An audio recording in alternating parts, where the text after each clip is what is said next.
Soy Antonia, tengo 68 años y vivo en un piso del tercer nivel en el barrio de Chamberí, en Madrid, donde el balcón lleno de macetas de geranios rojos da a una calle empedrada que siempre huele a pan recién hecho de la panadería de la esquina. Aquella noche, el reloj digital del microondas marcó las 2 a.m., un minuto que pasó tan lento como un suspiro. Me incorporé de golpe por el sonido del grifo goteando y el corazón latiendo con fuerza, como si mis sentidos envejecidos se hubieran vuelto de pronto afilados. Y entonces lo oí. Pasos sigilosos en la cocina, el roce leve de una silla y una voz femenina bajando hasta volverse hielo. Sí, mañana. Mañana la llevamos a la residencia. Todo está arreglado. Era Camila Vega, mi nuera, hablando a toda prisa. Me quedé inmóvil tras la puerta entreabierta, la espalda apoyada en la madera como si necesitara que me sostuviera.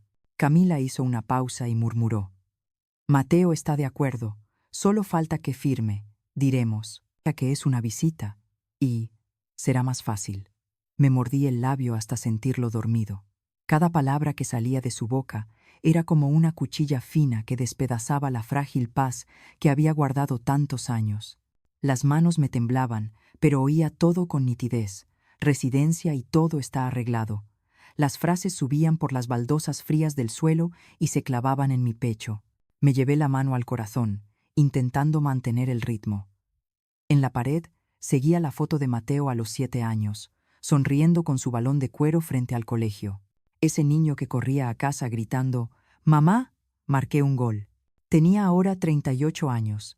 Trabajaba en una compañía de seguros cerca de Plaza de Castilla, y estaba casado con una mujer de sonrisa medida y voz dulce, cuando había público delante. «Mamá», seguía llamándome así, con suavidad. Pero desde hacía meses, cada vez que Camila lo miraba, su voz se rompía en un hilo seco. Yo me repetía que estaban cansados, que el trabajo los abrumaba, que mañana sería distinto. Aquella noche, a las 2 a.m., la máscara se cayó sin que nadie la tocara. Me incliné un poco, miré por la rendija.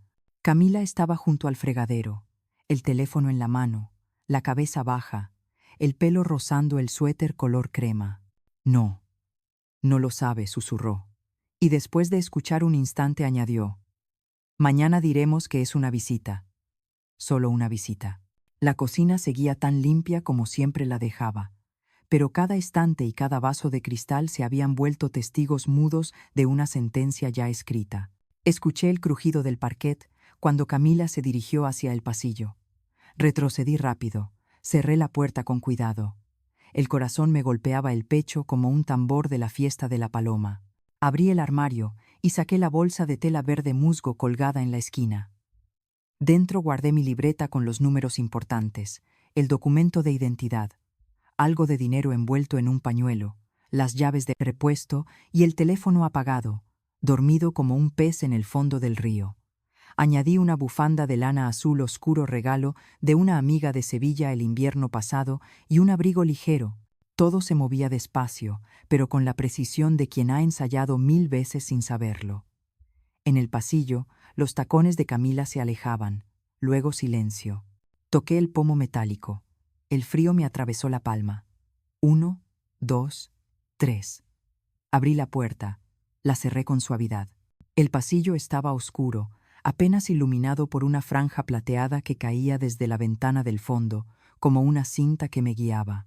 Crucé la sala donde aún quedaba la huella en el sillón donde leía el periódico cada mañana y bajé por la escalera trasera. El viento nocturno de Madrid se coló por el cuello del abrigo cuando empujé la puerta de servicio. Las paredes blancas cubiertas de hiedra, el aroma a naranjo amargo del patio vecino, todo me parecía más vivo, más cortante. Arriba, el cielo era un terciopelo oscuro salpicado de agujas de luz. Respiré hondo y me dije: a partir de ahora, cada paso será mío. Crucé el patio, abrí el portón de hierro y seguí el callejón adoquinado. La farola dorada estiraba mi sombra hasta hacer la cuerda tensa. Un taxi blanco apareció en la esquina de Ponzano, con el cartel verde de «Libre». Levanté la mano. El coche se detuvo, y el conductor, Un hombre de mediana edad con barba entrecana me miró por el retrovisor. ¿A dónde, señora? Hacia Gran Vía, dije, aún con la voz temblorosa pero firme. A un hotel con recepción las 24 horas. El coche arrancó. Madrid desfilaba tras el cristal como una película vieja. Un bar de tapas con sus últimos clientes, una pareja abrazada bajo un portal, un camión que cruzaba la avenida. Apreté la bolsa contra el pecho. La tela áspera me recordaba en cada roce. Antonia, no te detengas. Al llegar al hotel, el vestíbulo olía a madera encerada. La recepcionista, de pelo negro y ojos delineados, levantó la vista. Buenas noches. Le entregué mis documentos, pagué el depósito y recibí la tarjeta. En el ascensor, el espejo me devolvió la imagen de una mujer de cabello plateado recogido, ojos enrojecidos pero distintos. Ya no eran los de quien cena en silencio en la esquina de una cocina ajena. Puse la mano sobre el pecho, donde el corazón seguía golpeando, y susurré: sigo aquí. Desde la habitación, aparté la cortina y miré la cinta luminosa de la Gran Vía extendida como un río de estrellas. El teléfono vibró. Mateo apareció en la pantalla 1, 2, 3 veces. Mensajes: ¿Dónde estás, mamá? Estoy preocupado. Luego, el número de Camila, Antonia, contesta. ¿Qué pasa? Coloqué el móvil boca abajo sobre la mesa. El amanecer aún no había llegado, pero el horizonte ya se aclaraba, como si alguien hubiera pasado una brocha de leche sobre el borde de la noche. Me senté en la orilla de la cama, los pies sobre el suelo, frío, escuchando el eco lejano de los coches. Un pensamiento claro, redondo. En esa mañana, el piso de Chamberí resonaría con puertas golpeadas, cajones abiertos, voces gritando mi nombre. Correrían por el pasillo, levantarían mantas, mirarían al patio, abrirían, cerrarían, llamarían por teléfono, tocarían el timbre de los vecinos. Y yo me quedaré quieta, mirando cómo la luz del amanecer se arrastra poco a poco por la alfombra, apretando las manos para que dejen de temblar. He salido de casa en medio de la noche, entre el frío y el olor a naranjas amargas, para salvar lo que me queda de vida. Esta mañana Madrid despertará, y Mateo y Camila probarán el sabor del pánico en el mismo plan que susurraron a las 2 a.m. Inclino la cabeza, cierro los ojos y escucho cómo mi corazón se calma lentamente. Un nuevo día comienza, mientras el teléfono suena sin descanso, inútil. Cuando era joven, solía pensar que la felicidad de una mujer consistía en un hogar lleno de risas, un hijo cariñoso y unas manos con algo que hacer. Después de que mi esposo don Ramón muriera a los 72 años, creí que el resto de mi vida transcurriría tranquila, como las tardes en que encendía velas y rezaba en la iglesia de San Lorenzo. No imaginaba que, pocos meses después, todo cambiaría hasta el punto de no reconocer ni la cocina que había sido el rincón más cálido del mundo. Mateo, mi único hijo, llegó al funeral con los ojos enrojecidos y la cabeza baja. Me tomó la mano con fuerza y dijo, con la voz rota: mamá, no te quedes sola en la casa vieja. En Vallecas todo es muy triste. No quiero que estés sola. Miré el rostro de mi hijo, al que crié con mis propias manos, y sentí una dulce fe renacer en mi pecho. Pensé que quizá Dios aún me amaba, regalándome un hijo bueno, atento, lleno de amor. Y cuando Mateo añadió que Camila, su esposa, estaba de acuerdo, que con mamá en casa todo será más alegre, asentí sin dudar. Vendí el pequeño piso de Vallecas, lleno de recuerdos con Ramón, y me mudé con ellos al espacioso apartamento de Chamberí. Los primeros meses fueron realmente apacibles. Camila sonreía sin parar. Cada mañana me preparaba un café con leche en su punto, y Mateo me contaba historias del trabajo, de los vecinos, de los plátanos del paseo que ya cambiaban de hojas. Yo ayudaba en la cocina, barría, a veces remendaba las camisas de mi hijo o tejía bufandas para Camila. Cada noche veíamos la televisión juntos. Camila apoyaba la cabeza en el hombro de su marido, y yo, sentada a su lado, sentía el alma tibia. Pensaba, esto sí es una familia de verdad. Pero algo empezó a cambiar, suave, como el frío del otoño que uno no nota hasta que el viento ya corta la piel. Camila era una mujer hábil, de voz dulce como miel vertida, pero detrás de sus ojos había una precisión calculadora que solo entendí mucho después. Una mañana, mientras yo preparaba cocido, madrileño, frunció el ceño y sonrió con cortesía forzada. «Mamá, este guiso huele un poco fuerte. Mateo no debería comer tantas grasas». Sonreí con disculpa y le serví un poco de zumo de naranja. Pero desde ese día, Camila empezó a cuidar cada cosa que yo hacía. Me decía que descansara, que no barriera tanto, y cuando llegaban invitados, me susurraba: «Mamá, mejor quédate en tu habitación, así la casa se ve más ordenada». Yo creía que era amabilidad, hasta que la oí hablar por teléfono con una amiga en el salón. Vivir con ancianos siempre exige vigilancia. El olor a alcanfor se mete en toda la casa. Me quedé paralizada en el marco de la puerta, con el trapo aún en la mano. No dije nada, solo escuché las risas contenidas al otro lado. Esa noche, me senté sola en el pequeño cuarto del fondo, el privilegio que me habían asignado, y sentí que el techo se me venía encima. Mateo ya no era el mismo.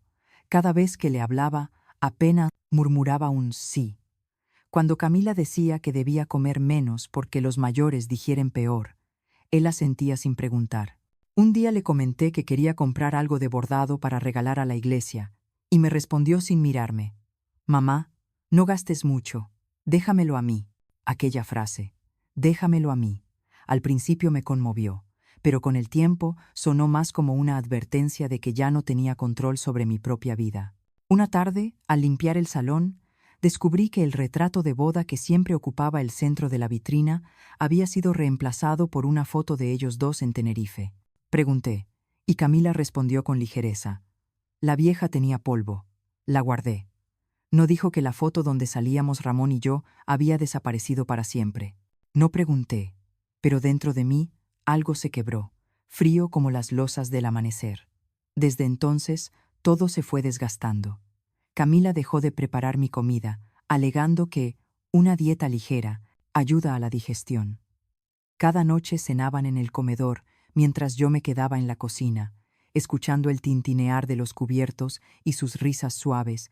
A veces Mateo bajaba tarde y preguntaba distraído: «¿Ya cenaste, mamá?». Yo sonreía y decía: «Sí», aunque el estómago me ardía de hambre.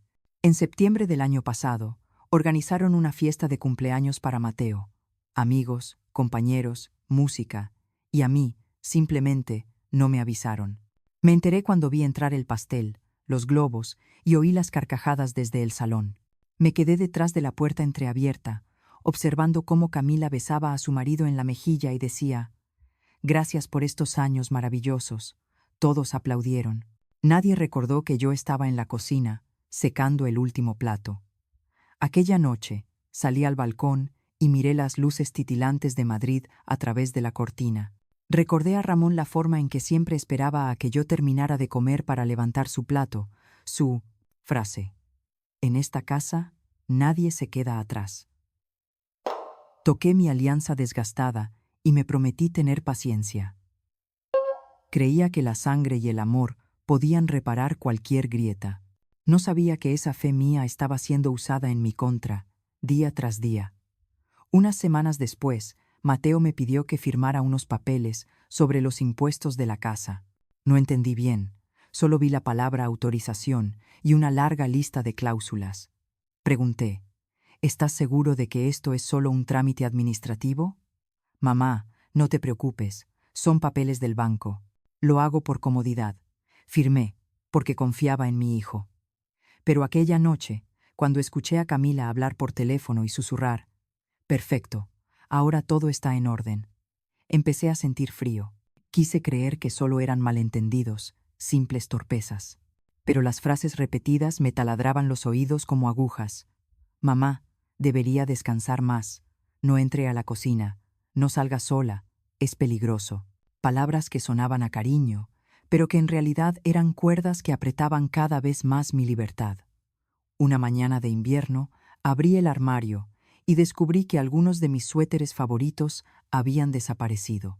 Camila dijo: «Los he donado, mamá, si nunca los usas». Me quedé inmóvil. Quise gritar, exigirlos, pero la garganta se me cerró. En el espejo, la mujer de cabello plateado que me devolvía la mirada ya no era yo. Era una sombra desdibujada en una casa sin calor. Y solo aquella noche, a las 2 a.m., al oír claramente el plan de llevarla a la residencia, comprendí que todas esas frases, descanse, no se preocupe, quédese tranquila en su habitación, eran solo el preludio de la traición. Sentada en la oscuridad del hotel, mirando los tejados negros de Madrid, me hice una pregunta que no me dejaba en paz. Durante todos estos años, ¿he vivido con mi hijo? ¿O he estado prisionera dentro de mi propia bondad? La primavera pasada, Madrid se bañaba en una luz dorada como miel. Los árboles del Paseo del Prado brotaban, los niños jugaban en el Retiro y la música de guitarra flotaba desde los cafés. Pero en el piso de Mateo y Camila, el aire era espeso, como polvo acumulado. Me sentaba a la mesa del comedor. Frente a mi propia silla vacía, Camila había quitado una para que la mesa quedara más despejada. Entendí lo que eso significaba, pero seguí removiendo mi té en silencio. Por entonces, Camila ya no ocultaba su desdén. Seguía sonriendo, pero los labios no se curvaban de verdad. Mamá, no salga tanto. La gente podría pensar que no la cuidamos. No coma tan tarde, los mayores digieren mal. No moleste a Mateo, está cansado del trabajo. Cada frase sonaba amable, pero escondía una repulsión disfrazada. Una tarde, mientras doblaba la ropa, Camila abrió la puerta y habló con voz de acero. ¿Podría no tender la ropa en el balcón delantero? Hoy vienen mis amigos y van a hacer fotos. No quiero que se vea. Ropa colgada. Miré las camisas de Mateo y mis vestidos viejos, y respondí despacio. Está bien, lo entiendo. Gracias, dijo cerrando la puerta. El chasquido seco de la bisagra sonó como una cuerda que se rompe. Recogí la ropa, la abracé contra el pecho, y el peso me hundió. En esa casa ya no quedaba un rincón donde pudiera respirar. El día de mi cumpleaños, Mateo me regaló un ramo de rosas rojas claramente comprado deprisa en el supermercado. Aquella noche cené sola en la cocina. Desde el salón se oían sus risas y el descorche de una botella de vino. Cuando salí con un pastel, Camila murmuró a su marido. «Deja que descanse. No quiero humo ni velas por toda la casa». Me quedé quieta. No sabían que los había escuchado. Apagué la vela, dejé el pastel y volví a mi cuarto. Los días siguientes me volví invisible. Ellos cenaban primero, yo después. Salían a pasear sin invitarme. Incluso un día me dijeron que no abriera la puerta a los repartidores porque las personas mayores se confunden fácilmente. Sonreí, pero por dentro mi dignidad se resquebrajaba. Hasta una noche al inicio del verano, entendí que ya no era mamá en esa casa. Mateo llegó tarde del trabajo. Escuché sus voces en el salón. Primero Camila, aguda y contenida. «No puedo más, Mateo. La casa es pequeña. Siempre huele a linimento». «Camila, es mi madre. Precisamente porque es tu madre te lo digo. Yo no me casé para cuidar a una anciana. Me quedé helada. Afuera pasaban coches, los faros iluminaban el techo y la vieja foto de mi boda en el estante». Escuché la voz cansada de Mateo. «Habla más bajo, puede oírte». «¿Y qué? Ya va siendo hora de que lo entienda. Toda mi vida atrapada en este piso solo porque tu madre necesita espacio propio». Cada palabra cayó dentro de mí como una piedra en un pozo. No lloré. El vacío era demasiado grande. Por primera vez me sentí sobrar. Ya no era una madre ni parte del hogar. Era un mueble viejo que aún no se atreven a tirar. Desde aquella noche, Camila dejó la fachada.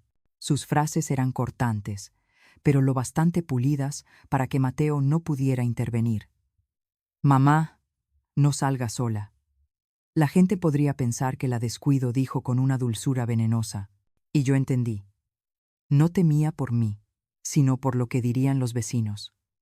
Por las noches, ella, accidentalmente, olvidaba preparar mi comida. «Pensé que ya había cenado, mamá. Las personas mayores suelen comer temprano». Mateo, al oírlo, solo asintió sin mirarme. Lo entendí. Temía los conflictos, el ruido. Pero ese miedo lo hacía cómplice de cada herida que yo recibía. Una vez, cuando Camila se preparaba para recibir amigos en casa, me dijo, Mamá, ¿podría hacerme un favor? ¿Qué favor, hija? Cuando lleguen, no salga al salón, ¿sí? Les diré que está de vacaciones en Segovia. Así será más fácil hablar. Sonreí levemente y pregunté, ¿de vacaciones, eh? ¿Y si alguien pregunta dónde estoy? Ella me miró con frialdad. Ya sabe, hay mentiras pequeñas que hacen la vida más cómoda para todos. Esa no que no pude dormir. Abrí el armario y miré los pocos objetos que traje al dejar mi antigua casa en Vallecas. El marco de nuestra foto de boda, el cuaderno con las palabras que mi marido escribió años atrás. Antonia, tú eres el hogar. Pasé los dedos sobre esa frase, con un nudo en la garganta. Alguna vez fui el hogar. Ahora solo era una pared fría dentro del lugar que alguna vez llamé nido. Una mañana, al entrar en la cocina, vi a Camila revisando la nevera. Se volvió y dijo con voz neutra: Mamá, creo que debería descansar en el campo por un tiempo. El aire de Madrid no es bueno para las personas mayores. La miré directo a los ojos. ¿Esa idea es tuya o de los dos? No respondió. Cerró la puerta de la nevera y murmuró: Solo pienso en su bienestar. Solté una risa vacía. ¿En mi bienestar? Qué curioso. Nadie me ha preguntado si quiero irme. Camila guardó silencio y se marchó. Esa noche, Mateo llamó a mi puerta. Mamá, Camila está algo estresada. No le dé importancia. Ella se preocupa por usted de verdad. ¿Preocuparse? Repetí con voz ronca. ¿O preocuparse por su comodidad? Él no contestó. Solo quedó el sonido del reloj y nuestras respiraciones pesadas. Después de aquella noche, el silencio se apoderó de todo. Camila no me dirigió la palabra durante una semana. Mateo salía temprano, volvía tarde. Yo vivía como una sombra. Solo los pasos, el agua corriendo y mis propios suspiros me hacían compañía. Una noche pasé frente a su habitación. La puerta estaba entreabierta. La voz de Camila se filtró, baja pero clara. Mateo, tenemos que hacer algo. Cada día está más despistada, se le olvida apagar la cocina. Estás exagerando, mamá sigue lúcida. ¿Lúcida? Ayer dejó el equino. Teléfono en la nevera. ¿Y si pasa algo grave? Tenemos que pensar en el futuro. Me quedé helada. Nunca había dejado el teléfono en ningún sitio extraño. Recordaba perfectamente haberlo dejado sobre la mesa. Un pensamiento fugaz me heló la sangre. Estaban inventando una historia. Retrocedí lentamente, con la mano apoyada en la pared. En el espejo del pasillo vi reflejada a una mujer de cabello plateado, con lágrimas en los ojos, pero una mirada distinta. Susurré, casi sin voz. Quizás ya tomaron una decisión, pero esta vez no dejaré que nadie decida por mí. Esa tarde, el cielo de Madrid se tornó gris ceniza, y una llovizna fina golpeaba el cristal de la ventana. Me senté en la habitación, escuchando a Camila hablar por teléfono en el pasillo. Su voz era baja, pero cada palabra me atravesaba como una aguja. Sí, el jueves. Mañana la llevamos a ver el lugar. No le digas nada todavía, que sea una sorpresa. Me quedé inmóvil. La taza de té tembló en mis manos. El lugar. ¿De qué lugar hablaba? La voz de Camila volvió, serena y gélida. Todo está preparado.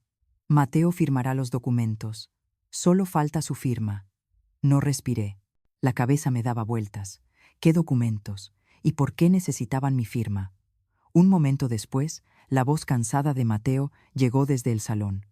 ¿Estás segura, Camila, de que es lo mejor? Lo mejor para todos, Mateo. No quiero vivir en una casa que parece un hospital. Mírala, cada día más confundida, hablando con los muertos, buscando la ropa de tu padre. Me da miedo que un día provoque una desgracia. Dejé caer la taza. El alma se me partió.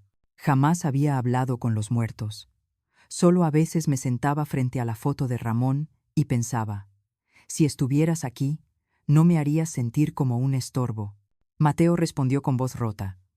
No lo entiendes, Camila. Sigue siendo mi madre. Sí lo entiendo. Justamente por eso me preocupo. En ese lugar tendrá médicos, cuidados, horarios. Estará mejor que aquí.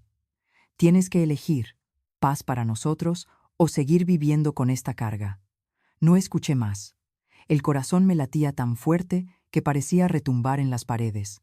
Hablaban de mí, y ese lugar, estaba segura, no era ningún centro vacacional. Caminé hasta la puerta, la cerré en silencio y me dejé caer en la silla. Un escalofrío recorrió mi espalda. Recordé que unos días antes Camila me había dicho: «Mamá, mañana la llevo a conocer un sitio especial. Hay muchos campos de lavanda, le va a encantar». Sonreí, creyendo que sería una excursión. Ahora entendía, era la visita al asilo. Miré la pequeña habitación, una cama individual, un armario viejo, el retrato de mi esposo, y sentí que vivía dentro de una jaula dorada. Todo estaba limpio, tranquilo, pero ya nada me pertenecía. ¿Qué debía hacer? ¿Luchar? ¿Rogar? ¿O quedarme callada, esperando a que me sacaran de la casa como a un objeto viejo? No, ya había perdido a Ramón, había perdido mi antiguo piso y la mirada de respeto de mi hijo. Pero aún me quedaba algo, el derecho a decidir mi destino. Me levanté, fui al escritorio y abrí el cajón. Debajo de unos papeles estaba mi antigua libreta del banco, la que siempre había guardado con recelo. Era el dinero de la venta de la casa en Vallecas. No lo había gastado todo. Había invertido una parte en un fondo de ahorro, siguiendo el consejo de mi amiga Lucía, que había trabajado como asesora financiera.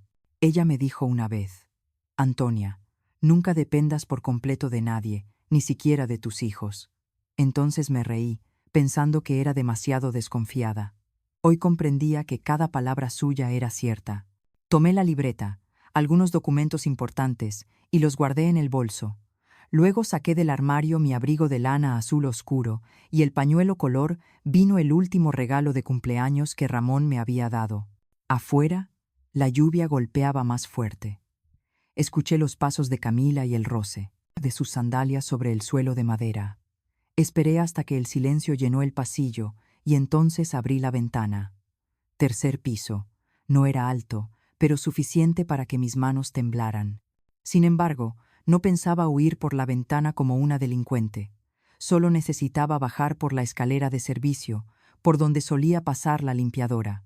Me ajusté el bolso al cuerpo, abrí la puerta y caminé despacio. El pasillo estaba oscuro, iluminado apenas por una luz al fondo. El reloj de pared marcaba el paso del tiempo. Sentía mis propios pasos retumbar en el pecho. Al llegar a la escalera, un sonido me detuvo. El teléfono sonaba. La voz de Camila, baja pero nítida, atravesó el aire. «Sí, el director del centro. Sí, mañana a las 10. Ella no sospecha nada». Cerré los ojos. Ya no quedaban dudas.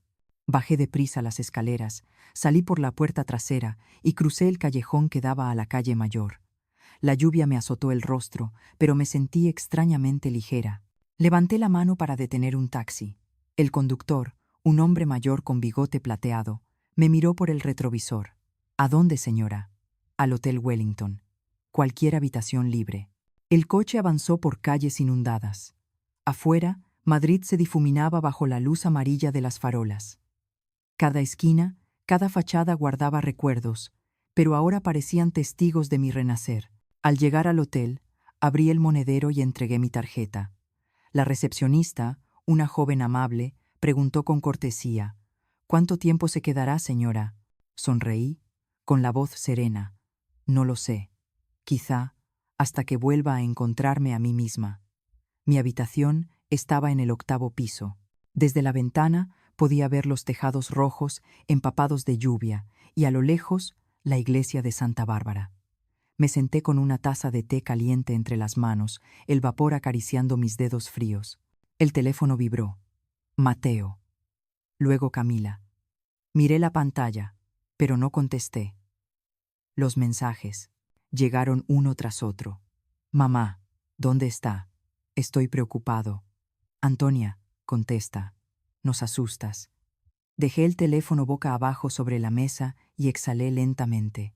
Cada gota de lluvia golpeando el cristal sonaba como un tambor suave, marcando el ritmo de mi nueva libertad. No la libertad de quien tiene poder, sino la de quien se atreve a marcharse. Me miré al espejo, el rostro envejecido, aún húmedo por la lluvia, pero con una mirada distinta, sin miedo, sin sumisión. Susurré, como si hablara con el hombre que amé. Ramón, me voy. No permitiré que nadie decida por mí nunca más. Y justo cuando el reloj marcó las 3 a.m., sonreí. Sabía que, desde ese instante, la vida de Antonia había pasado a una nueva página. La primera mañana, tras dejar el piso de Chamberí, desperté en una habitación bañada por la luz del sol. Las campanas de la iglesia sonaban a lo lejos, mezcladas con el aroma del café arábica recién hecho que se extendía por el pasillo. Me incorporé sobre las sábanas blancas y sentí el alma ligera, como si por fin me hubiera quitado de encima el peso de muchos años. Después de muchos años viviendo juntos, ya no oigo los tacones de Camila golpeando el suelo, ni tengo que adivinar su estado de ánimo antes de hablar, ni temo que Mateo aparte la mirada cada vez que cenamos. Solo estoy yo, una taza de café humeante y la ventana que da al paseo de Alcalá, donde Madrid sigue vibrante, como si nadie hubiera sido herido nunca. Vertí un poco de leche en la taza y removí despacio. En ese instante comprendí, esto era la libertad, una libertad sencilla, que no necesita permiso ni testigos. El teléfono volvió a vibrar, la pantalla se iluminó. Mateo, luego, Camila, no contesté. En su lugar, abrí el pequeño cuaderno que siempre llevo conmigo, el mismo de cuando Ramón vivía. En la última página había unas líneas escritas con tinta azul. Antonia, recuerda siempre que eres más fuerte de lo que crees. La vida no se detiene cuando se pierde a alguien, solo cambia de dirección. Y a veces, cambiar de dirección también es una forma de salvación. Cerré el cuaderno con los ojos húmedos. Tal vez Ramón nunca imaginó que esas palabras me salvarían tantos años después. Cerca del mediodía, me puse un vestido gris claro, un pañuelo de seda y bajé al restaurante del hotel. La camarera, una joven de ojos brillantes, sonrió. «Señora, ¿va a comer sola?» «Sí», respondí. «Y voy a acostumbrarme a ello». Comí despacio, pedí bacalao al horno y una copa de vino blanco. En medio del murmullo alegre de los demás, me sentí extrañamente en paz. Tal vez porque sabía en el fondo que esto no era una huida, era un comienzo. Por la tarde, me acerqué a la recepción y pregunté, ¿tienen alguna suite disponible para una estancia larga? La recepcionista, sorprendida, contestó, ¿por cuánto tiempo desea quedarse, señora? Sonreí, hasta que encuentre un lugar mejor. Saqué de mi cartera una tarjeta dorada, la misma que Mateo nunca supo que existía. En esa cuenta estaba el dinero invertido de la venta de la casa en Vallecas. Siguiendo el consejo de Lucía, había puesto la mitad en un fondo a corto plazo y la otra mitad en acciones de una cadena de residencias privadas. Irónico. El lugar al que Camila planeaba enviarme pertenecía, en parte, a mí. Recuerdo cuando Lucía me dijo, mientras firmábamos los documentos en el Banco Santander, «Antonia, deja que tu dinero te proteja. A veces, los que más amamos son los que pueden quitárnoslo todo». Sonreí entonces, pensando que exageraba, pero ahora sé que aquellas palabras eran mi única armadura. Al caer la tarde, me senté en una cafetería al aire libre cerca del Parque del Retiro y observé las hojas doradas volar con el viento. Todo me resultaba tan familiar que no pude evitar reír. Había pasado por allí cientos de veces, pero nunca me detuve. Cuando vivía con Mateo, cada vez que quería salir, Camila decía, «Mamá, quédese en casa, Madrid está lleno de polvo». Ahora, sentada en el corazón de la ciudad, sentí que cada célula de mi cuerpo despertaba. Un grupo de turistas franceses reía en la mesa de al lado. La camarera me dejó un periódico de la tarde. El titular en grande llamó mi atención. La población anciana en España aumenta. Las residencias, al límite. Sonreí con ironía. Si Camila pensó que podría encerrarme en una de esas residencias, eligió mal a su víctima. Por la noche, regresé al hotel y extendí mi estancia por una semana más. Cuando la recepcionista me preguntó el motivo, respondí con calma, porque acabo de encontrarme a mí misma y no estoy lista para perderme otra vez. De camino a la habitación, me detuve en el bar y pedí una copa de vino tinto. El barman, un hombre mayor de cabello plateado, me preguntó si quería escuchar música en vivo. Asentí. La guitarra comenzó a sonar, Historia de un amor, la canción favorita de Ramón. Cerré los ojos, escuché y canté suavemente unas frases, con voz temblorosa pero firme. Cuando terminó, el hombre sonrió. Tiene una voz hermosa. Señora, no cantaba desde hace 10 años, le respondí. Tal vez ya era hora de hacerlo otra vez. Esa noche encendí el ordenador y accedí a mi cuenta bancaria. El número en la pantalla me dejó sin aliento. Gracias a los intereses y a las acciones, el dinero se había duplicado. Solté una risa suave. Mientras Mateo y Camila pensaban que vivía a su costa, yo sabía que, con solo un clic, podría comprar el piso en el que ellos vivían. Abrí mi cuaderno y escribí unas líneas. Primer día de una nueva vida. Nadie sabe dónde estoy. Nadie me da órdenes. Tengo dinero, tengo libertad y tengo un plan. No es venganza, es para que sepan que nunca fui débil. Cerré el cuaderno, me levanté y salí al balcón. El viento nocturno me despeinó. El aire olía a lluvia desde la plaza de Cibeles. A lo lejos, las luces de la ciudad brillaban como miles de velas encendidas. Respiré hondo, mirando hacia la claridad, con el corazón ligero como una pluma. Tal vez mañana llame a Lucía para pedirle que me ayude a transferir parte del dinero a un fondo personal. Necesito un nuevo apartamento, un hogar solo mío, que nadie pueda quitarme. Miré al cielo y susurré. Ramón, si puedes oírme, lo logré. Ya no soy la mujer débil que creían. Soy Antonia, y he vuelto. El teléfono volvió a sonar el número de Mateo. Miré la pantalla, dudé un instante, y sonreí antes de silenciarlo. Aquella noche dormí profundamente. En el sueño, caminaba entre hileras de lavanda violeta, el viento soplaba suave, y una voz me susurraba. Por fin eres libre, Antonia. A la mañana siguiente, desperté con la luz dorada filtrándose entre las cortinas del hotel. Ya no estaban los golpes impacientes en la puerta de Camila, ni la voz de Mateo llamando para desayunar. Solo, oían los gorriones cantando en los tejados y el aroma del café recién hecho que el personal había traído. Abrí mi cuaderno y escribí la primera línea de un nuevo capítulo. Hoy, Antonia empieza de nuevo. Después del desayuno, llamé a Lucía, mi amiga más antigua, y la agente inmobiliaria que me había ayudado con mis inversiones. Su voz seguía siendo cálida y firme, como siempre. Antonia, Dios mío, hacía años que no oía tu voz. ¿Todo está bien? Sonreí suavemente. Mejor que nunca, Lucía. Pero necesito pedirte un favor. Uno bastante especial. Acordamos vernos en una pequeña cafetería de la calle Serrano, el mismo lugar donde solíamos charlar cuando éramos jóvenes. Cuando llegué, Lucía ya estaba allí. Su cabello tenía algunas hebras grises, pero sus ojos conservaban el brillo astuto de quien conoce bien el mundo financiero. Tras unos minutos de cortesía, se inclinó hacia mí, observándome con atención. Estás distinta, Antonia.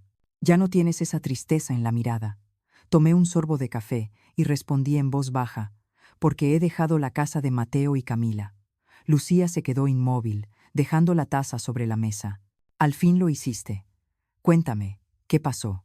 Le relaté todo, las palabras crueles de Camila, la indiferencia de Mateo, la llamada nocturna que escuché y mi decisión de marcharme.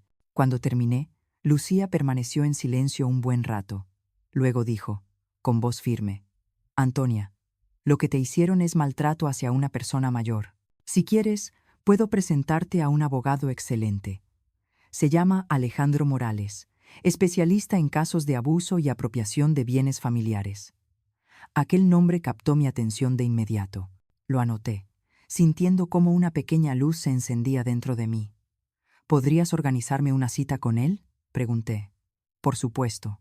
Tienes derecho a protegerte. Y si lo deseas, también te ayudaré a encontrar un nuevo hogar, no para esconderte, sino para empezar de nuevo, como una mujer independiente. Por la tarde, recibí una llamada de la oficina del abogado Morales. La voz de una secretaria sonó amable y profesional. Señora Antonia, el señor Morales puede recibirla hoy a las 5 p.m. ¿Desea venir a la oficina en la Gran Vía? Miré el reloj, justo a tiempo. Iré. Muchas gracias.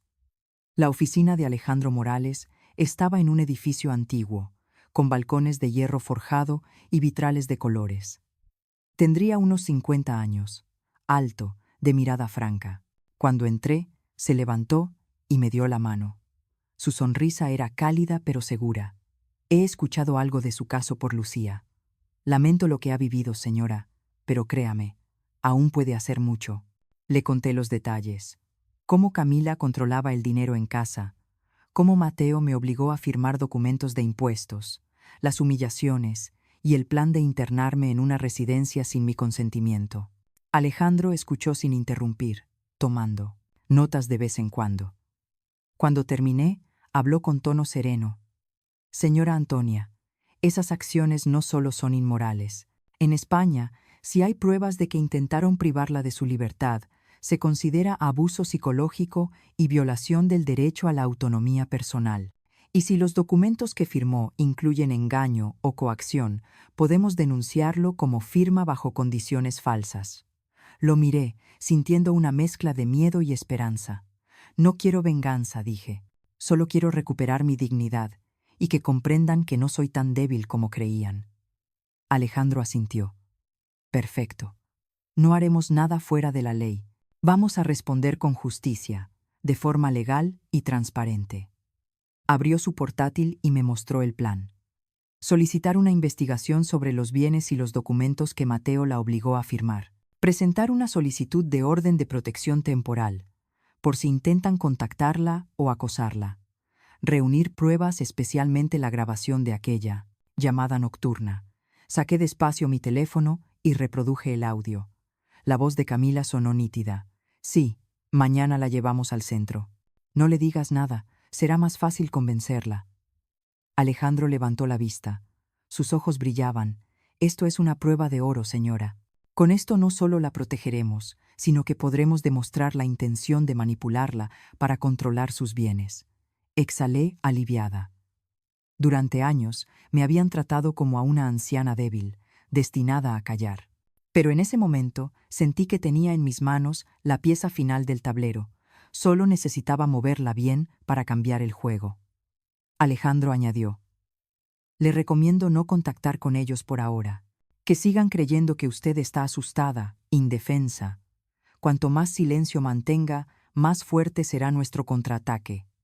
Asentí, con una leve sonrisa. No se preocupe, señor Morales. He callado demasiado tiempo. Ahora, el silencio será mi arma. Al salir de la oficina, el cielo ya se teñía de atardecer. La luz roja del sol cubría los tejados de Madrid. Me detuve en medio de la calle, escuchando las campanas de la iglesia de Santa Cruz a lo lejos. Sentí una mezcla de nervios y calma, como si Dios me recordara que la justicia aún existe, siempre que una tenga el valor de buscarla. Esa noche llamé a Lucía. Querida, gracias por presentarme a Alejandro. Es un hombre sensato y muy directo. Lucía se rió al otro lado del teléfono. Lo sabía. Y además tengo buenas noticias. El piso en Salamanca que te gustó hace tiempo sigue disponible. Si quieres, puedo dejar el depósito mañana por la mañana. Salí al balcón del hotel, mirando la ciudad que poco a poco se iluminaba bajo la noche, el viento fresco acariciando mi cabello plateado. Hazlo, Lucía. Ha llegado el momento de que Antonia tenga su propio hogar. Colgué y cerré los ojos, murmurando para mí misma. Ellos creen que me asusté y desaparecí, pero en realidad solo me estoy preparando para regresar fuerte, lúcida y a la luz del día. 2 días después de la reunión con el abogado Morales, recibí una llamada inesperada suya. Su voz sonaba grave pero entusiasta. Señora Antonia, he revisado los documentos de su patrimonio y el testamento del señor Ramón. Hay un detalle muy importante que debe saber de inmediato. Contuve la respiración. ¿De qué se trata, señor Morales? El piso de Chamberí, donde actualmente viven Mateo y su esposa, hizo una pausa. En realidad, sigue siendo de su propiedad legal. Me quedé helada, pensando que había escuchado mal. ¿Cómo dice? Pero Mateo me dijo que era suyo. Yo firmé los papeles de la cesión. Morales sonrió con calma. Por eso quería revisarlos bien. Lo que usted firmó fue una autorización de administración, no una cesión. Según el testamento del señor Ramón, esa vivienda se encuentra en un fideicomiso personal a su nombre. Es decir, mientras usted viva, tiene control absoluto. Mateo solo tiene derecho de residencia temporal, sin poder vender, alquilar ni modificar la titularidad. Permanecí en silencio. En toda mi vida nunca había sentido una ironía tan dulce y tan dolorosa al mismo tiempo. La casa que mi hijo y su esposa consideraban suya, el lugar donde me habían echado de mi propia habitación, seguía perteneciendo a mí. Pregunté en voz baja, con las manos temblando. Entonces, ¿puedo recuperar la casa? No solo puede, respondió Morales. Tiene pleno derecho legal para exigir que la desocupen si han incumplido las condiciones de residencia establecidas en el testamento. Y por lo que me ha contado, hay pruebas más que suficientes. Sentí el corazón latir con fuerza. En un instante, todas las imágenes volvieron a mí. Camila gritándome por tender la ropa, Mateo asintiendo en silencio, sus voces susurrando que soy una carga. Todo ese dolor se transformó en algo distinto. Poder. Morales continuó. Él, señor Ramón, fue muy precavido. Creo que previó todo esto.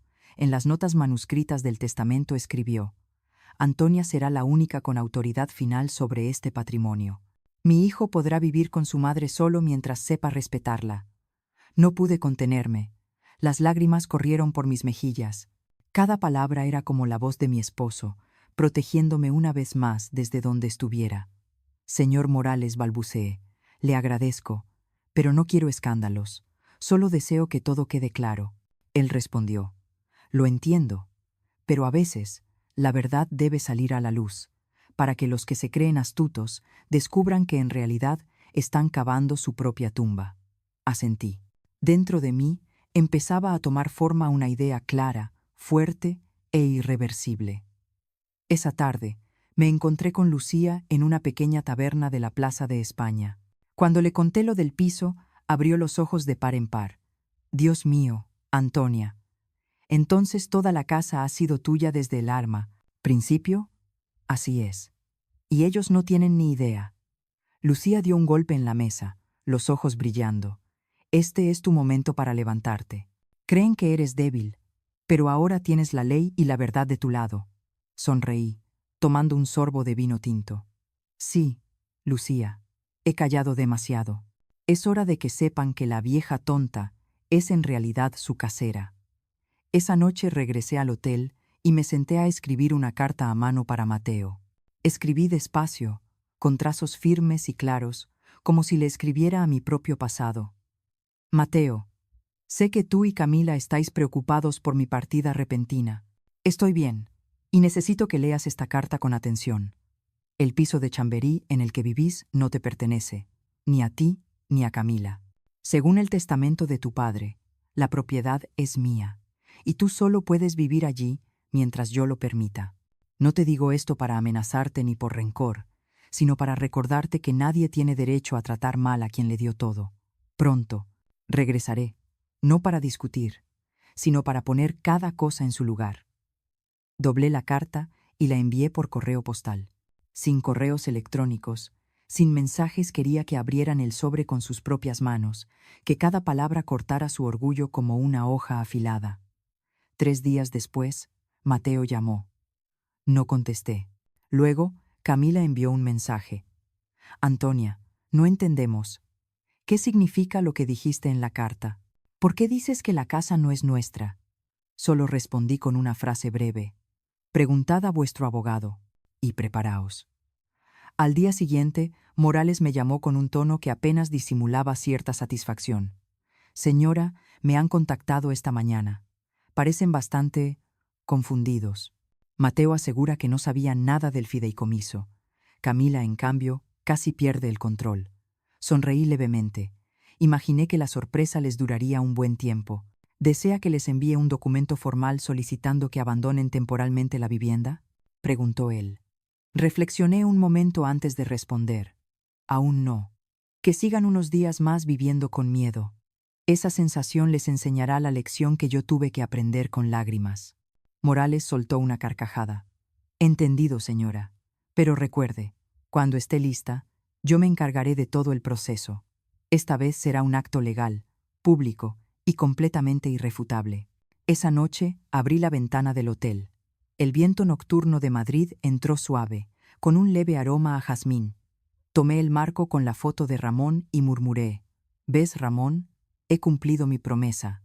Creyeron que solo sabía soportar, pero en esa casa cada ladrillo sigue llevando tu nombre y el mío. A lo lejos, la ciudad brillaba como un mar de estrellas. Respiré hondo, sintiendo cada bocanada de aire como una chispa de vida. 2 semanas después de que se revelara la verdad sobre la casa, junto al abogado Morales y Lucía, trazamos el plan final, el contraataque público. No quería un juicio silencioso. Quería que todos, incluso esta sociedad, vieran que una mujer considerada una carga podía levantarse más fuerte que nunca. Lucía fue la primera en tener la idea audaz. «Antonia, organizaremos una exposición inmobiliaria de lujo. Yo me encargo de la prensa y de la lista de invitados. Y tú, serás la protagonista que nadie espera». La miré, arqueando una ceja. «¿Qué planeas exactamente?». Lucía sonrió con picardía. «Enviaré una invitación a Mateo y Camila, diciendo que es una gran oportunidad de inversión, con la presencia de inversores internacionales. Irán, porque el dinero y el prestigio son su punto débil. Y cuando lleguen, tú aparecerás como la verdadera dueña de la velada». Guardé silencio unos segundos antes de asentir. El plan era atrevido y arriesgado, pero sabía que había llegado el momento de cerrar el ciclo. La exposición se celebró un viernes por la noche en el Hotel Palacio de Cibeles, donde las luces de cristal colgaban del techo como coronas resplandecientes. Todo el salón estaba decorado con orquídeas blancas, y el sonido del violín llenaba el aire. Lucía y yo llegamos temprano para supervisar los detalles. Morales permanecía cerca del escenario, revisando una carpeta gruesa con todas las pruebas del testamento de Ramón y la documentación legal que confirmaba mi propiedad. Cuando el reloj marcó las 7:30, Mateo y Camila entraron. Vestían con elegancia, Mateo con un traje azul marino y Camila con un vestido rojo encendido, probablemente alquilado. Miraban a su alrededor, con una mezcla de expectación y nerviosismo. Tal vez seguían creyendo que aquella era la oportunidad de su vida que Lucía les había prometido. Desde detrás del escenario, observé a través de la cortina de terciopelo. Mi corazón latía con fuerza, no por miedo, sino porque sabía que ese instante lo cambiaría todo. El presentador subió al escenario. Su voz cálida resonó por todo el salón. «Señoras y señores, bienvenidos a la noche de la Exposición Inmobiliaria de Madrid 2025. Antes de comenzar, presentamos a la mujer especial de esta velada, una inversora perseverante, una historia inspiradora de fuerza y renacimiento. Recibamos con un aplauso a la señora Antonia Vega». Todas las miradas se dirigieron al escenario. Salí con un vestido de seda color esmeralda, el cabello plateado recogido y un collar de perlas antiguas que Ramón me había regalado. Las luces me envolvieron. En mis ojos ya no había tristeza, sino seguridad. Mateo quedó petrificado. Camila abrió la boca, atónita. Se miraron, luego me miraron a mí, sin poder creer lo que veían. Sonreí suavemente. Mi voz resonó con claridad a través del micrófono. «Gracias a todos por venir. Esta noche no solo hablaré de bienes raíces, sino también del verdadero valor del ser humano, ese que ningún contrato ni cifra puede comprar». Hice una breve pausa, mirando directamente hacia las dos personas que estaban de pie cerca de la mesa central. Durante muchos años creí que bastaba con amar para ser respetada, pero me equivoqué. Hay quienes, cuando te ven débil, se aprovechan de ti, hasta que te levantas y les demuestras quién tiene realmente el poder. El ambiente en la sala se tensó. Continué, con una voz serena pero tan fría como el acero. «Hoy quiero anunciar algo que quizás sorprenda a algunos. En los últimos 2 años he invertido en 3 propiedades importantes en Madrid y Valencia, con un valor total superior a 7 millones de euros, todas pagadas en efectivo». Un murmullo recorrió el auditorio. Los inversores se giraron para mirarme con admiración. Mateo se puso pálido. Miré a Morales. Él asintió ligeramente. Seguí hablando. «Pero eso no es todo. También quiero aclarar una verdad. El piso de Chamberí, donde viven mi hijo y su esposa, no les pertenece. Es una propiedad que sigue bajo mi nombre, según el testamento legal de mi difunto esposo, el señor Ramón Vega. Un ¿qué? Sonó entre el público. Los flashes de las cámaras comenzaron a disparar. Mateo dio un paso al frente, visiblemente alterado. Mamá, este no es el lugar para hablar de asuntos personales. Respondí con calma. ¿Personales? Tienes razón, pero olvidas que cuando tú y Camila planeasteis internarme en una residencia, convertisteis lo personal en traición pública. La sala quedó en silencio absoluto. Camila, con el rostro encendido, intentó mantener la compostura. Está mintiendo, solo queríamos que tuviera atención profesional. Morales avanzó y tomó el micrófono. Señora Camila, me temo que no puede negar lo evidente. Levantó una pequeña grabadora. Aquí está la llamada que usted hizo a las 2 a.m., donde detalla el plan para ingresar a mi clienta en una residencia sin su consentimiento. Dios mío, se oyó desde una esquina de la sala. Los periodistas corrieron hacia adelante, tomando notas frenéticamente. Mateo parecía querer desaparecer. Los miré, con voz suave pero firme. No necesito lástima. Solo quiero que el mundo sepa esto. Las personas mayores no son débiles, solo son silenciosas, y en ese silencio a veces son más fuertes que la tormenta. Bajé del escenario entre una ovación ensordecedora. Morales caminaba a mi lado y Lucía sonreía con orgullo. Mateo intentó decir algo, pero me detuve un instante, mirándolo a los ojos. ¿Sabes cuál fue tu peor error, Mateo? No querer deshacerte de mí, sino olvidar que fui yo quien te dio todo. Camila bajó la cabeza, las lágrimas rodando por su rostro, pero ya no sentí pena. La compasión dentro de mí había muerto la noche en que intentaron enviarme lejos. A la mañana siguiente, las noticias inundaron los medios. Una mujer de 68 años desenmascara a su hijo y a su nuera en pleno evento financiero de Madrid. Los titulares en varios periódicos mostraban mi foto con el texto: Antonia Vega, el nuevo símbolo del Renacimiento. Leí las noticias y sonreí. Morales me llamó, eufórico. Señora, ha hecho algo que pocos se atreven a hacer. Y el resultado es magnífico. Respondí, con una voz firme y serena. No, señor Morales. Solo hice lo único que puede hacer una madre a la que un día quisieron volver invisible: levantarme y reclamar mi propia luz. Afuera, el sol de Madrid brillaba intensamente. 2 días después de la exposición, desperté en medio de una tormenta mediática. La prensa española me bautizó como la madre millonaria traicionada. La imagen de mí, bajando del escenario con mi vestido verde esmeralda, se compartía por todas las redes sociales. Los videos donde exponía a Mateo y a Camila alcanzaron millones de visualizaciones en una sola noche. En Twitter, alguien escribió: esa mujer no solo recuperó su casa, sino también su dignidad. Bravo, señora Antonia. En Facebook, una mujer mayor comentó: tengo 68 años y también fui despreciada por mi nuera. Al ver a la señora Antonia, me vi reflejada en ella. Gracias por dar voz a nuestro dolor. Leí cientos de mensajes así, conmovida y triste a la vez. ¿Cuántas personas mayores sufrían en silencio dentro de sus propios hogares, lugares que deberían ser su refugio más seguro? Esa tarde, mi teléfono no dejó de sonar. Morales llamó, Lucía llamó, y también varios periodistas. Una de las llamadas que más me sorprendió fue del programa Buenos Días España, el famoso matinal del país. La voz entusiasta de una reportera resonó al otro lado de la línea. Señora Antonia, queremos invitarla a una entrevista especial el próximo lunes por la mañana. Su historia ha conmovido a millones de personas. ¿Aceptaría aparecer en directo? Dudé un instante y luego respondí suavemente: si eso puede ayudar a otros a levantarse, acepto. 3 días después, el coche del canal vino a recogerme al hotel. Llevaba un vestido lila claro, un maquillaje discreto y el cabello recogido en un moño elegante. Al mirarme en el espejo, Vi a una mujer distinta, ya no una víctima, sino una sobreviviente. El plató brillaba bajo las luces.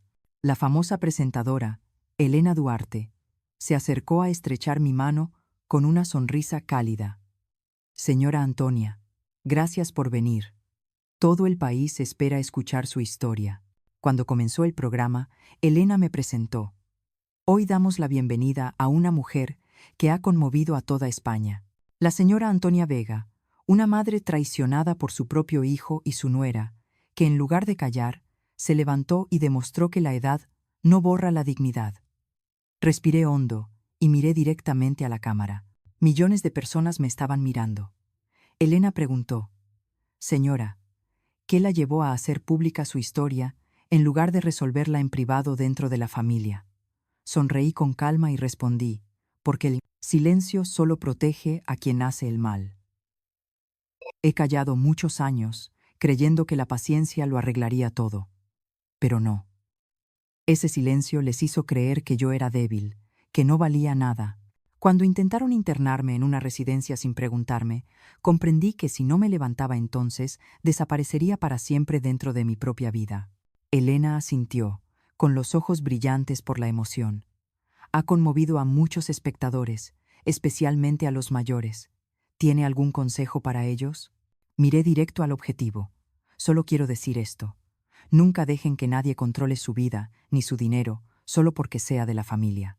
Protejan sus finanzas, conozcan sus derechos y no permitan que el amor se convierta en cadenas. El amor verdadero no humilla. El estudio quedó en silencio. Algunos espectadores se limpiaban las lágrimas. Elena continuó. Sabemos que después de la exposición, su hijo y su nuera enfrentan duras críticas. Muchos piden que pidan perdón, públicamente. ¿Está al tanto de su situación? Respondí despacio. Sí, lo sé. Mateo ha sido suspendido de su trabajo por dañar la reputación de la empresa. Y Camila fue despedida de la agencia de viajes donde era gerente, tras recibir quejas de clientes por conducta poco ética en redes sociales. Eligieron su camino y ahora enfrentan las consecuencias. Elena ladeó la cabeza. ¿Siente satisfacción al ver que pagan por lo que hicieron? Negué con serenidad. No, no me alegra. Me entristece por ellos. Pero a veces la justicia no viene de los tribunales, sino cuando la sociedad enciende la luz. Solo espero que entiendan que el honor no se compra con dinero ni con disculpas tardías.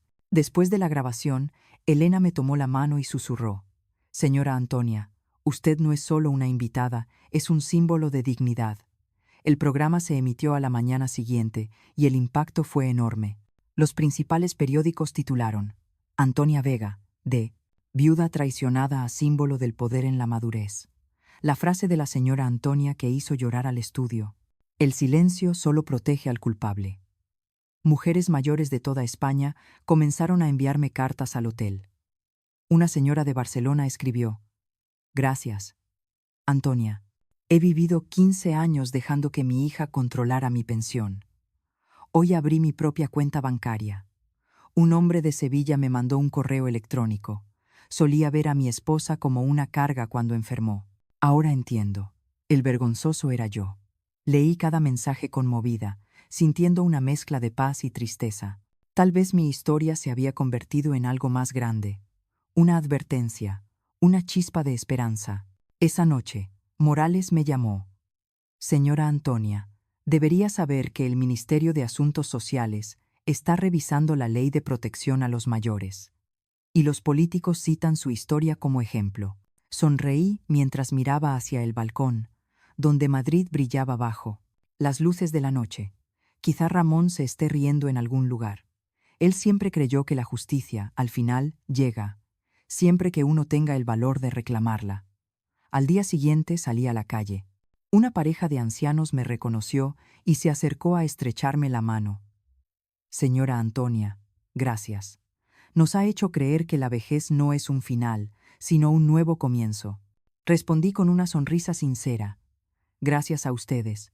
Si yo pude levantarme, cualquiera puede hacerlo. Una tarde a finales de octubre, cuando la fiebre mediática sobre la madre millonaria traicionada comenzaba a calmarse, recibí una llamada de un hombre desconocido. Su voz era grave, firme y con un matiz de urgencia.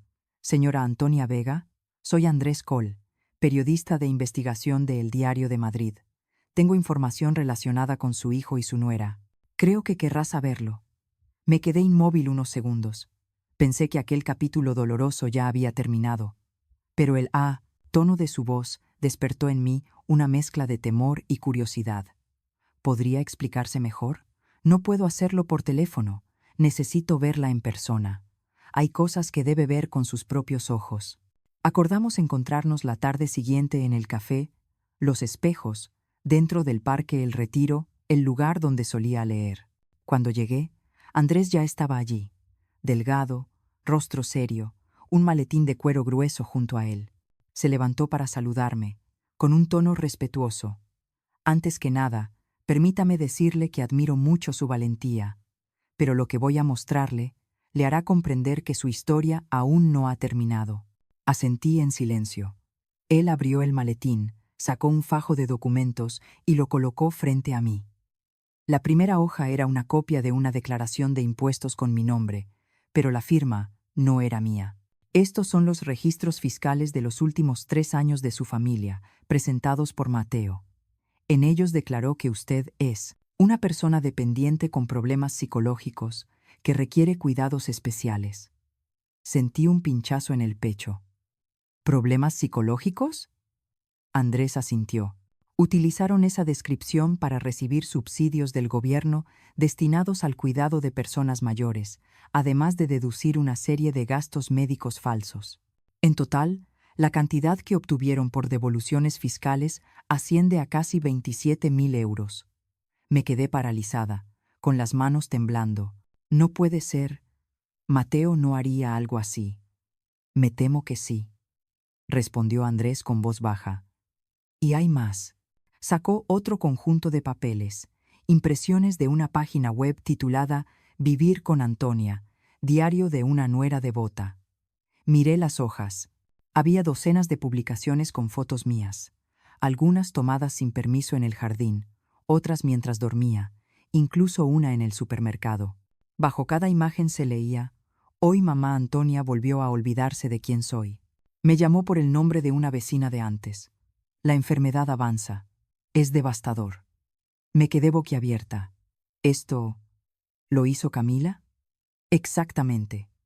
Este blog fue creado hace 2 años. Atrajo a miles de lectores, la mayoría personas con familiares que sufrían demencia. Sintieron compasión, empatía y donaron dinero.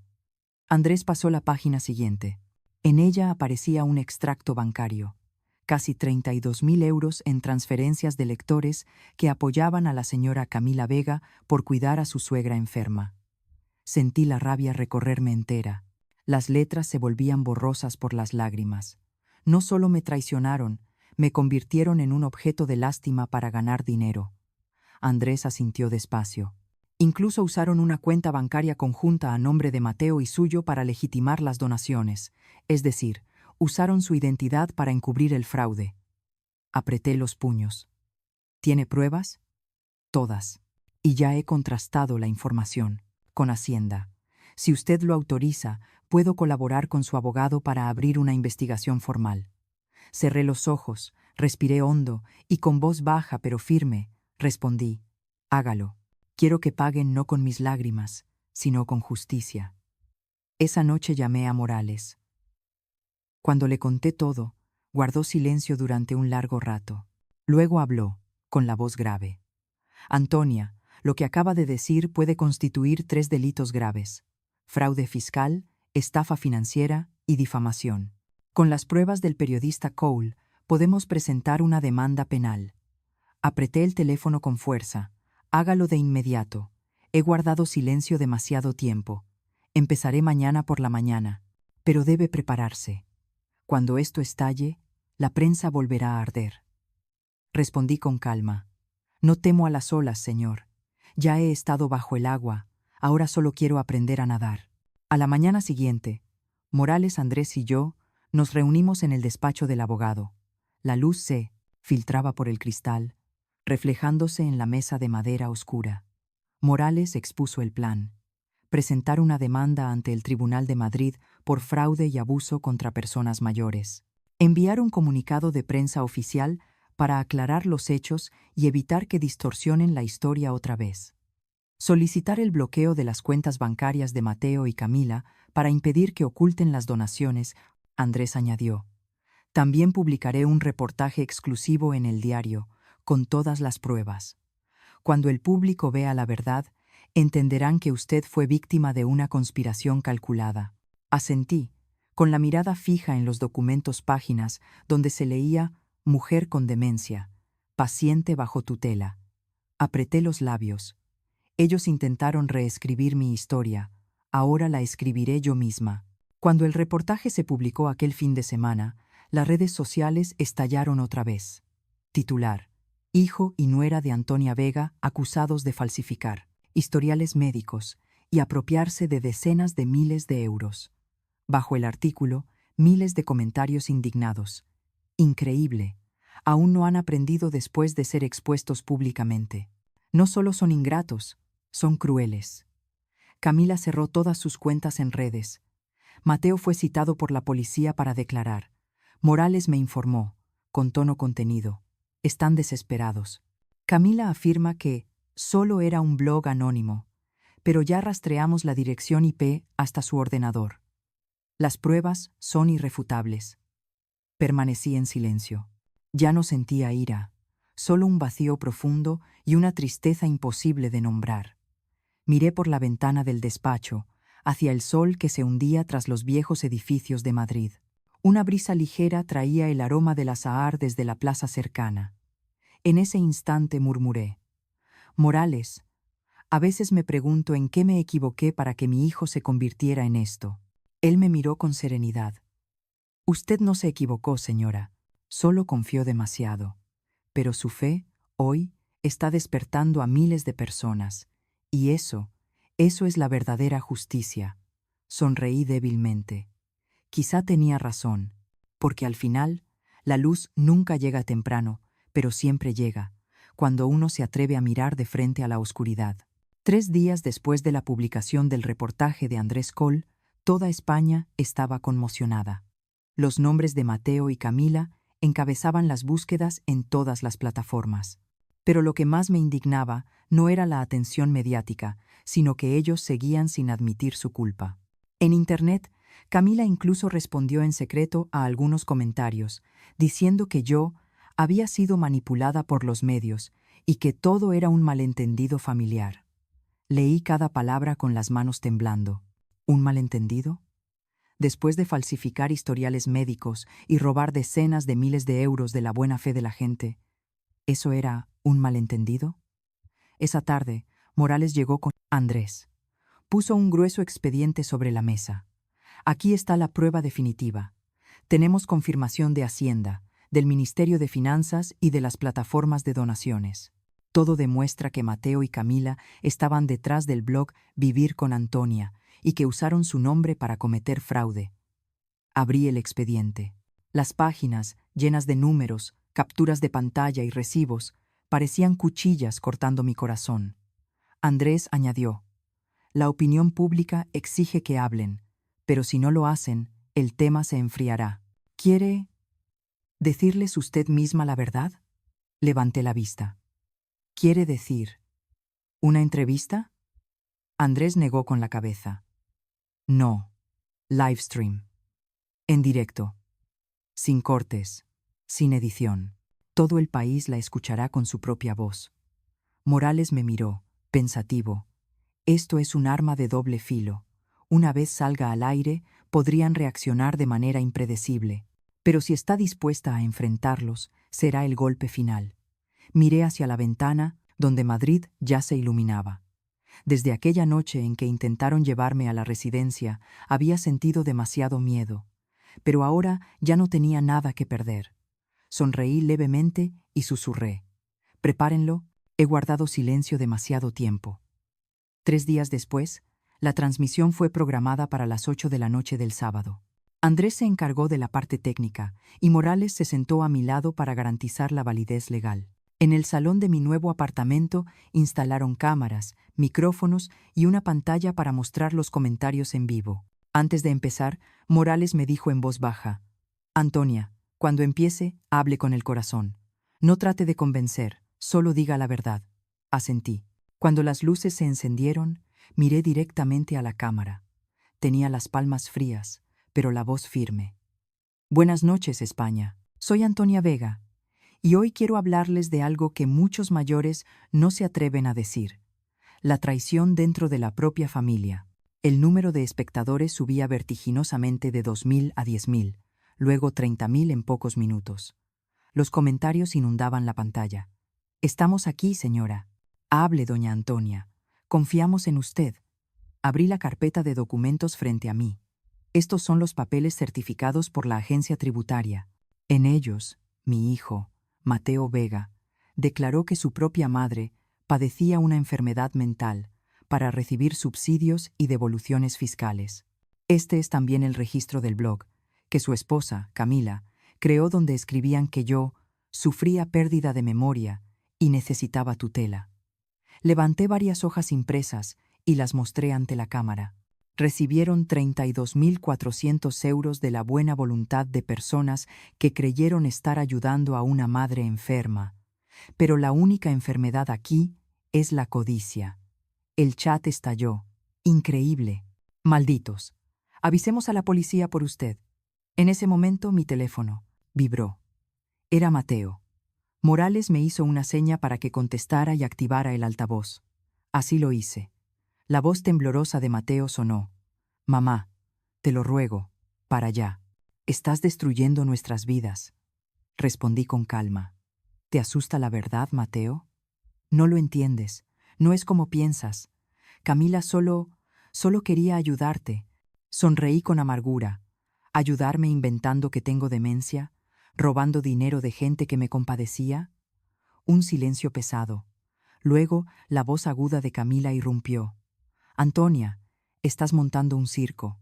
Solo quieres fama. Nos estás usando para hacerte pasar por la madre fuerte. Miré a la cámara, mi voz baja pero cortante. Si quisiera fama, no habría elegido este camino lleno de dolor. Pero al menos, yo no invento mentiras ni robo dinero ajeno. Camila gritó al teléfono, olvidando que decenas de miles la escuchaban. Ese dinero es legal. La gente donó voluntariamente. Morales me indicó con la mirada que mantuviera la calma y susurró: déjela hablar. Se está incriminando sola. Guardé silencio y la dejé continuar, mientras ella descargaba su rabia. Esa vieja vivía en nuestra casa, comía nuestra comida, gastaba nuestro dinero, y ahora se atreve a traicionarnos, gritó furiosa. Una ola de comentarios inundó la pantalla. Está loca. Acaba de confesarse. No puedo creer que exista alguien así. Respondí suavemente. Gracias, Camila. Creo que todos ya han escuchado lo suficiente. Y colgué. Luego me volví hacia el público. Ya lo ven. A veces la justicia no necesita tribunales. Solo necesita un teléfono y alguien que se atreva a hablar. El chat explotó con corazones y mensajes de apoyo. Andrés levantó la mano para que me detuviera. Me susurró: hay más de 80.000 personas viendo en directo y la plataforma acaba de bloquear la cuenta de Camila por denuncias de fraude. Asentí, con lágrimas cayendo mientras sonreía.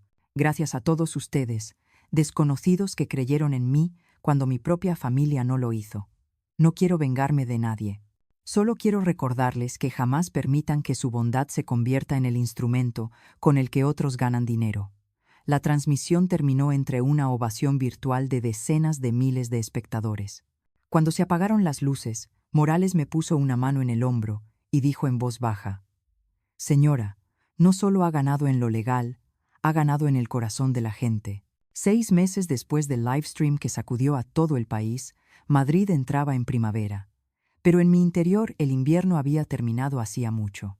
Los días grises, las noches sin dormir entre miedo y vergüenza, ahora eran solo un recuerdo distante. Aquella mañana me desperté en mi pequeño y luminoso apartamento de Salamanca, preparándome para ir al Tribunal Central de Madrid, donde se dictaría la sentencia definitiva para Mateo y Camila. Morales me llamó antes de salir de casa. Señora Antonia, ¿quiere que la recoja? No hace falta, gracias. Hoy quiero caminar. Quiero sentir cada paso, en la calle que antes solo me atrevía a recorrer con miedo. En las aceras, los naranjos florecían. El aire traía un perfume dulce. Algunos transeúntes me reconocían y me sonreían. Una mujer se detuvo y tomó mi mano. «Usted es Antonia Vega, ¿verdad?» Su historia me ayudó a levantarme después de que mi hijo me quitara todos mis ahorros. «Gracias, de corazón». Le estreché la mano, emocionada. «No, la valiente es usted. Yo solo recuerdo que aún tenemos derecho a vivir con dignidad». Al llegar al tribunal, los pasillos estaban abarrotados de periodistas. Al reconocerme, los flashes no cesaban. Uno de ellos preguntó: «Señora Antonia, ¿quiere decir algo antes de la audiencia de hoy?» Sonreí con calma. Solo deseo que la justicia cumpla su deber. No por rencor, sino por los que vendrán después de mí para que no sufran lo mismo. En la sala, Mateo y Camila fueron escoltados dentro. Casi no los reconocí. Mateo, demacrado, evitaba mi mirada. Camila, con el cabello descuidado y los labios apretados, parecía aferrarse al último hilo de orgullo. No se atrevieron a mirarme. Quizás aún no tenían el valor de enfrentarse a sus actos. El juez, un hombre canoso de voz grave y firme, leyó la sentencia. Tras examinar las pruebas, los testimonios y las conclusiones de la investigación, el tribunal declara al acusado Mateo Vega culpable de fraude financiero y coautor de maltrato a persona mayor, con una pena de 2 años de prisión. La acusada Camila Vega, en calidad de autora principal, es declarada culpable de fraude, difamación y aprovechamiento de la imagen ajena con fines de lucro, con una pena de 3 años y medio de prisión. Una vez cumplida la condena, ambos deberán realizar 300 horas de servicio comunitario en una residencia pública de ancianos en Madrid. La sala quedó en silencio. Cerré los ojos y respiré hondo. No sentí alegría ni venganza, solo la certeza de que la justicia, por fin, había puesto un punto final. Mateo se levantó, me miró con la voz quebrada. «Mamá, lo siento, no sabía que esto llegaría tan lejos». Miré a mi hijo, aquel por quien sacrifiqué toda mi juventud, y sentí un peso en el pecho. «¿Sabes, Mateo? Tu mayor error no fue el fraude, fue olvidar quién te amó sin condiciones». Camila rompió a llorar, ocultando el rostro entre las manos, pero esas lágrimas llegaban demasiado tarde. Cuando la audiencia terminó, Morales salió conmigo. Dijo en voz baja: «Acaba de presenciar una victoria poco común, Antonia, pero lo que más admiro es cómo ha mantenido la serenidad hasta el final». Sonreí. Quizás porque entiendo que perdonar no significa olvidar. Perdonar es liberarse. Meses después, cuando la tormenta mediática se disipó, comencé un nuevo camino. Con la ayuda de Morales, Andrés y Lucía, fundé la Fundación Antonia Vega para las personas mayores, una organización sin fines de lucro dedicada a apoyar a víctimas de abuso, estafa o aislamiento dentro de sus propias familias. El día de la inauguración de la fundación, cientos de personas asistieron. Me paré en el escenario y vi tantos rostros mujeres mayores que habían sido obligadas por sus hijos a firmar papeles para vender su casa, hombres viudos estafados con su pensión. Me miraban con gratitud y comprendí que mi historia no había sido en vano. Di un breve discurso. Alguna vez pensé que la vejez significaba debilidad, pero he aprendido que, cuando uno se atreve a hablar y a levantarse, se vuelve más fuerte que nunca. Esta fundación no es solo mía, sino de todos aquellos que alguna vez fueron tratados como si no existieran. Después de 6 meses de funcionamiento, la fundación había ayudado a más de 200 personas. Muchos recibieron asesoría legal gratuita, algunos recuperaron su vivienda, otros se reunieron con su familia, después de años de abandono. La prensa me llamó la voz de los olvidados. Una tarde, Morales vino a visitarme. Traía un periódico con un gran titular: «Mateo y Camila Vega comienzan su servicio comunitario en la Residencia de Ancianos de Madrid». En la foto, ambos vestían uniformes blancos, ayudando a poner las mesas del comedor. Morales dejó el periódico sobre la mesa y me preguntó: «¿Quiere verlo?». Negué suavemente con la cabeza. No hace falta. Ellos están aprendiendo su lección, y yo ya aprendí la mía, que la bondad solo tiene valor cuando va acompañada de lucidez. Esa noche salí al balcón y miré hacia la plaza donde los niños jugaban. Madrid brillaba bajo las luces, como si nunca hubiera existido la oscuridad. Serví una copa de vino tinto. La levanté y murmuré para mí misma.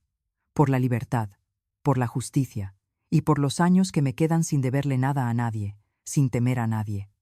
En el viento me pareció escuchar la voz de Ramón, mi esposo ya fallecido, susurrando: «Antonia, lo lograste». Sonreí, aliviada. Mi historia no terminaba con una victoria, sino con serenidad, porque a veces la justicia no solo es castigar, sino poder vivir una vida tranquila, libre y llena de compasión. Y así, la gente siguió hablando de mí, Antonia Vega, la mujer de 68 años que transformó el dolor de la traición en fuerza y se convirtió en símbolo para miles que se atrevieron a decir: la vejez no significa debilidad, es el momento en que realmente conocemos nuestro valor. Un año después de la sentencia, mi vida había cambiado por completo. Sigo siendo Antonia Vega, 69 años, pero ya no soy aquella mujer expulsada de su casa en una noche fría, abrazando una maleta mientras las lágrimas se mezclaban con la lluvia. Ahora vivo en un apartamento lleno de sol en el barrio de Salamanca, donde los gorriones cantan en el balcón cada mañana y el aroma del café del local de enfrente entra por la ventana. Mis mañanas comienzan con una pieza de música clásica suave, un espresso y unas cuantas notas para el libro que estoy escribiendo. Recuperar la luz. El viaje de una madre española. Ese libro no solo cuenta mi historia, sino que es un mensaje para quienes han sido heridos por su propia familia. Nunca pensé que escribiría un libro, pero después de recibir miles de cartas dirigidas a la Fundación Antonia Vega para las personas mayores, después de tantos mensajes contando historias de dolor, miedo y esperanza, supe que mi relato no podía cerrarse todavía. Debía compartirse, para que los mayores que sufren en silencio allá afuera sepan que aún tienen derecho a ser respetados, amados y libres. Lucía, mi amiga del alma, que estuvo conmigo en cada tempestad, fue la primera en animarme a escribir. Antonia, no tienes idea de cuántas vidas has cambiado. Deberías contar esa historia con tu propia voz, no para recordar el dolor, sino para mostrar al mundo que después de la tormenta aún pueden florecer las flores. Recuerdo el día que comencé a escribir el primer capítulo. Mis manos temblaban y las lágrimas caían sobre el teclado. Pero a medida que escribía, mi corazón se aligeraba. Ya no lo hacía desde el rencor, sino desde la gratitud porque, aunque tardía, la justicia había llegado. Por las tardes, suelo asistir a clases de pintura en un pequeño estudio de la calle Fuencarral. La profesora, una joven artista andaluza, dice que tengo luz en las pinceladas. Reí y respondí: quizás porque he pasado por suficiente oscuridad como para saber cuánto vale la luz. Mis primeros cuadros fueron todos de mar. El mar de Málaga, donde solía ir de vacaciones con Ramón, mi difunto esposo. Pinto las olas, el sol y esas gaviotas blancas que imagino son su espíritu volando libre. A veces, los fines de semana, asisto a clases de baile para mayores en el Centro Cultural de Lavapiés. Cada vez que suena la música, me siento joven otra vez, no en edad, sino en espíritu. Mi cuerpo ya no es ágil, pero cada paso de tango es una declaración. Sigo viva y elijo vivir con intensidad. Ese verano emprendí el viaje más largo de mi vida, de Madrid a Granada, luego Sevilla, y después volé a Italia y Grecia. Viajé sola, pero no me sentí sola. En cada lugar encontré personas amables que me reconocían por los programas de televisión, los artículos o simplemente por la historia que corría de boca en boca sobre la madre valiente. Una noche, mientras contemplaba el atardecer en Santorini, una mujer de cabello plateado se sentó a mi lado. Tomó mi mano, con los ojos llenos de lágrimas. Soy Teresa, portuguesa. Vi su programa. Gracias a usted, retiré mi decisión de transferir todos mis bienes a mi hijo. Creía que debía hacerlo para ser amada, pero ahora entiendo que el amor verdadero nunca exige eso. Sonreí y apreté su mano. Gracias a usted, por haberse salvado a sí misma. Esa es la verdadera victoria. Al regresar a Madrid, mi libro fue publicado. El día de la presentación, el auditorio de la Biblioteca Nacional estaba lleno. Más de la mitad eran personas mayores, muchas venidas de todas partes, Valencia, Zaragoza, incluso de Galicia. También había jóvenes estudiantes de periodismo, derecho y sociología, que querían escucharme hablar sobre el poder de alzar la voz. Subí al estrado, miré alrededor del salón y hablé con voz serena pero cálida. No escribí para hablar de quienes me hicieron daño. Escribí para contar el viaje de reencontrarme conmigo misma. Porque, ya saben, cuando una persona se atreve a decir basta, es cuando empieza a vivir de verdad. El auditorio estalló en aplausos. En ese momento, dejé de sentirme víctima de mi pasado y me convertí en quien lo relataba con orgullo. La biblioteca me envió cientos de cartas de lectores tras la presentación. Un hombre de 82 años escribió: «Pensé que la vejez era una sentencia de espera hacia la muerte, pero gracias a usted comprendí que aún puedo aprender guitarra, puedo amar, puedo empezar de nuevo». Una joven me envió un correo electrónico: «Señora Antonia, aún no soy vieja, pero usted me hizo entender que la fuerza no viene de la edad, sino del respeto propio». Cada vez que leo esas palabras, siento una calidez profunda en el corazón. Quizás el sentido de mi vida no esté en vengarme ni en ser admirada, sino en lograr que alguien, aunque sea una sola persona, crea que también puede levantarse. Hoy, al mirar atrás, veo que la vida es extraña. Un año atrás creía haberlo perdido todo: la familia, la fe, el honor. Pero quizá, solo cuando uno es empujado al límite, descubre cuán fuerte puede llegar a ser. Por la noche, me quedo de pie junto a la ventana, observando las luces de la ciudad reflejadas en mi copa de vino tinto. La brisa suave trae el aroma familiar del azahar. Sonrío levemente y digo, para mí misma y también para quienes me escuchan en algún rincón del mundo: la bondad no significa permitir que otros te pisoteen. La familia nunca es excusa para aceptar el abuso. Y a veces, la venganza más dulce es vivir feliz. Luego cierro la ventana, tomo la pluma y continúo escribiendo el último capítulo de mi vida, ya no con lágrimas, sino con luz. La historia de Antonia es una obra de ficción inspirada en hechos reales, en la que los nombres y los lugares han sido modificados para proteger la privacidad. Pero detrás de cada línea late el dolor conocido de muchos mayores, aquellos que alguna vez fueron heridos por sus propios seres queridos. Cuando enfrentas la injusticia y la traición, ¿eliges callar para mantener la paz o hablar para preservar tu dignidad? Sea cual sea tu respuesta, cree que todos merecemos respeto, amor y vivir bajo la luz de la verdad.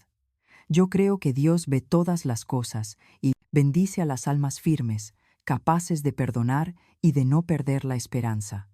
En la pantalla final, te invito a elegir 2 de los videos favoritos del canal. Cada historia es un viaje de valentía, fe y renacimiento.